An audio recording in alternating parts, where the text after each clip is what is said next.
12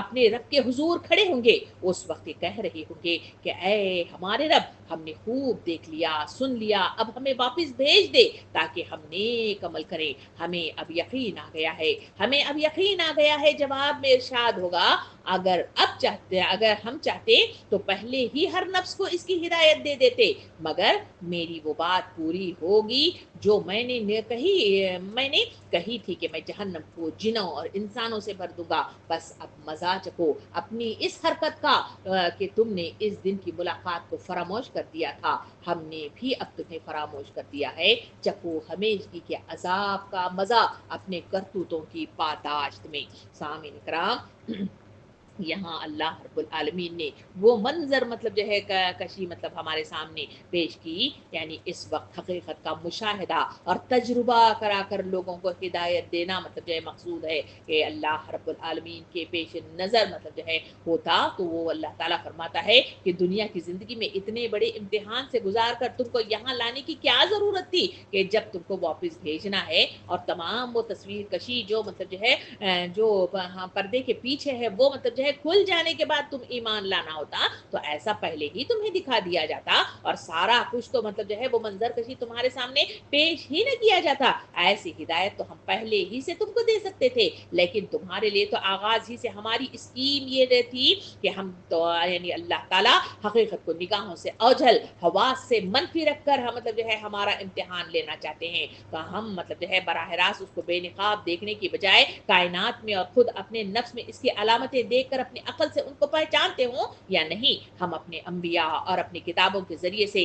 اس حقیقت کی شناسائی میں تمہاری جو مدد مطلب جو ہے اللہ تعالیٰ کر رہے ہیں اس سے فائدہ اٹھاتے ہو یا نہیں ہے، یہ وہ اسکیم ہے۔ اور حقیقت جان لینے کے بعد اپنے نفس پر اتنا قابو پاتے ہیں یا نہیں ہے، یہ وہ امتحان اور آزمائش ہے کہ خواہشات اور اغراض کی بندگی سے آزاد ہو کر اس حقیقت کو مان جانا اور اس کے مطابق اپنے طرز عمل درست کر لینا، اور امتحان میں تم ناکام مطلب جو ہے اب ہو چکے ہو، اب دوبارہ اس امتحان کا سلسلہ شروع کرنے سے کیا حاصل ہوگا؟ دوسرا امتحان اگر اس طرح لیا جائے کہ تمہیں وہ سب کچھ یاد ہو جو ہم نے تم سے مطلب تم نے یہاں دیکھ کر اور سن لیا ہے تو یہ سرے سے کوئی امتحان ہی نہیں ہوگا، اور اگر پہلے کی طرح تمہیں خالی الذہن کر کے اور حقیقت کو نگاہوں سے اوجھل رکھ کر تمہیں پھر دنیا میں پیدا کر دیا جائے اور نئے سرے سے تمہارا اسی طرح امتحان لیا جائے جیسے پہلے لیا گیا تھا تو نتیجہ پچھلے امتحان سے کچھ بھی مختلف نہیں ہوگا، تم بہرحال اسی طرح کا رویہ اپناتے ہوئے چلے جاؤ گے اور پھر وہی کام کرو گے۔ اس آیت کے اندر اشارہ ہے اس قول کی طرف جو اللہ رب العالمین نے تخلیق آدم کے وقت ابلیس کو خطاب کر کے فرمایا تھا کہ ہم مطلب جو ہے جنوں اور انسانوں کو مطلب جو ہے بس حق ہے اور حق ہی مطلب جو ہے کرتا ہوں کہ میں جہنم کو جنوں اور انسانوں سے بھر دوں گا اور ان لوگوں سے جو انسانوں میں سے تیری پیروی کریں گے۔ یہاں اس آیت کے اندر اجمعین کا مطلب جو ہے لفظ استعمال کیا گیا ہے، اس کے معنی مطلب ہے کہ تمام جن اور تمام انسان جو جہنم میں ڈال دیے جائیں گے، بلکہ اس کا مطلب یہ ہے کہ شیاطین اور ان شیاطین کے پیرو جو مطلب جو ہے شیطان کا ساتھ دینے والے، اس کی بات ماننے والے اور اس کے مطلب جو ہے پیروی کرنے والے جو لوگ ہوں گے سب ایک ساتھ مطلب جو ہے جہنم میں ڈال دیے جائیں گے۔ یعنی مطلب جو ہے اس آیت میں فرمایا گیا کہ دنیا کے عیش میں گم ہو کر ہم نے مطلب جو ہے اس بات کو بالکل بھلا دیا، لیکن اپنے رب کے سامنے ہمیں جانا ہے، اسی وجہ سے تباہی و بربادی کے دہانے پر ہم پہنچ گئے۔ سامعین کرام، اسی بات کو سورہ زخرف آیت نمبر 77 میں اللہ رب العالمین نے مطلب جو ہے یوں مطلب جو ہے ایک اور تصویر کشی ہمارے سامنے پیش کی ہے۔ اللہ تعالیٰ فرماتا ہے وہ پکاریں گے اے مالک تیرا رب ہمارا ہی کام ہی تمام کر دے، تو اچھا ہے وہ جواب دیں گے تم یوں ہی پڑے رہو گے، یعنی وہاں پہ مطلب جو ہے ختم کر دینا، ہمیشگی کے لیے مار دینے والی مطلب جو ہے درخواست یا پھر فریاد رسی کریں گے، مگر وہاں پر مطلب جو ہے ان کی کوئی فریاد رسی نہیں کی جائے گی۔ یہاں اس آیت کے اندر مطلب جو ہے جو پکارنے کا مطلب جو ہے ذکر ہے، وہاں پہ اے مالک کا تذکرہ کیا گیا ہے۔ یہ مالک مطلب جو ہے دراصل مطلب جو ہے جہنم کا وہ داروغہ ہے،